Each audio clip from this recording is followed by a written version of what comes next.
He was raised in a neighborhood where dreams are deferred, but somehow this black boy succeeded.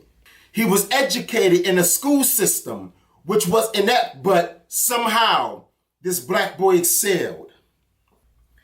He was bred atheist practices when he was a child, but somehow this black boy believed, yes, that desolate black boy. Now, there's no violence he hasn't witnessed. There's no abandonment he hasn't experienced. There's no broken home he hasn't lived in.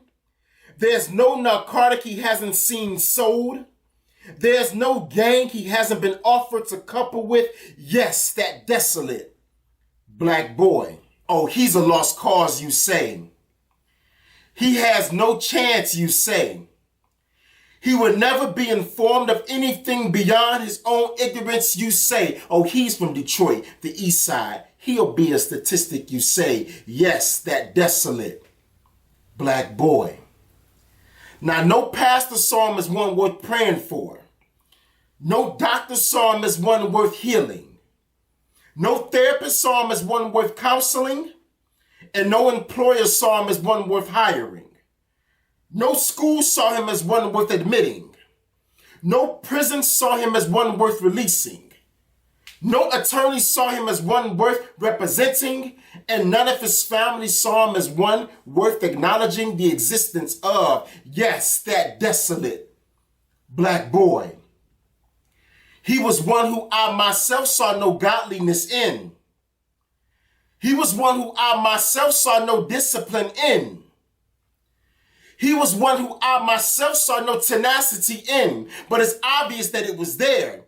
Why? Because this black boy from out of nowhere, he emerged from the dirt, words protruded from those stairs like, this black boy made it, but heck, this black boy gave it.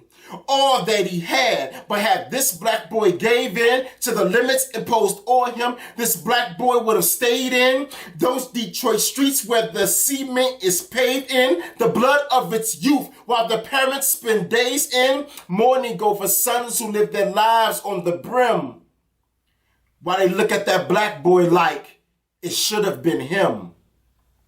But now look at him.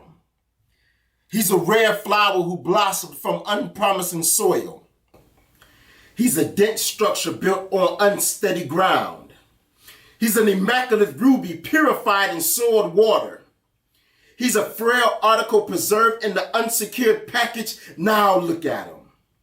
He's good fruit grown from a contaminated tree. He's a figured stone hewn out of an unsymmetrical rock.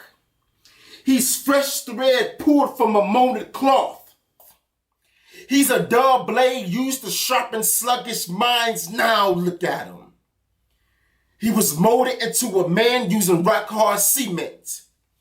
He's authentic glass made with generic sand. He's fresh spring water shooting from a rusted cistern. He's quality product produced by defective machinery, and no one thought he would be so great, so poised, whose future at one time was so vague, so void. God bless that desolate black boy. What's going on, everyone? I am T. Harris, aka Terrence Damien. Hope you enjoyed what you just heard. If you did, you could always contact me to get a CD. My first book, The Face of Poetry, will be available in another week.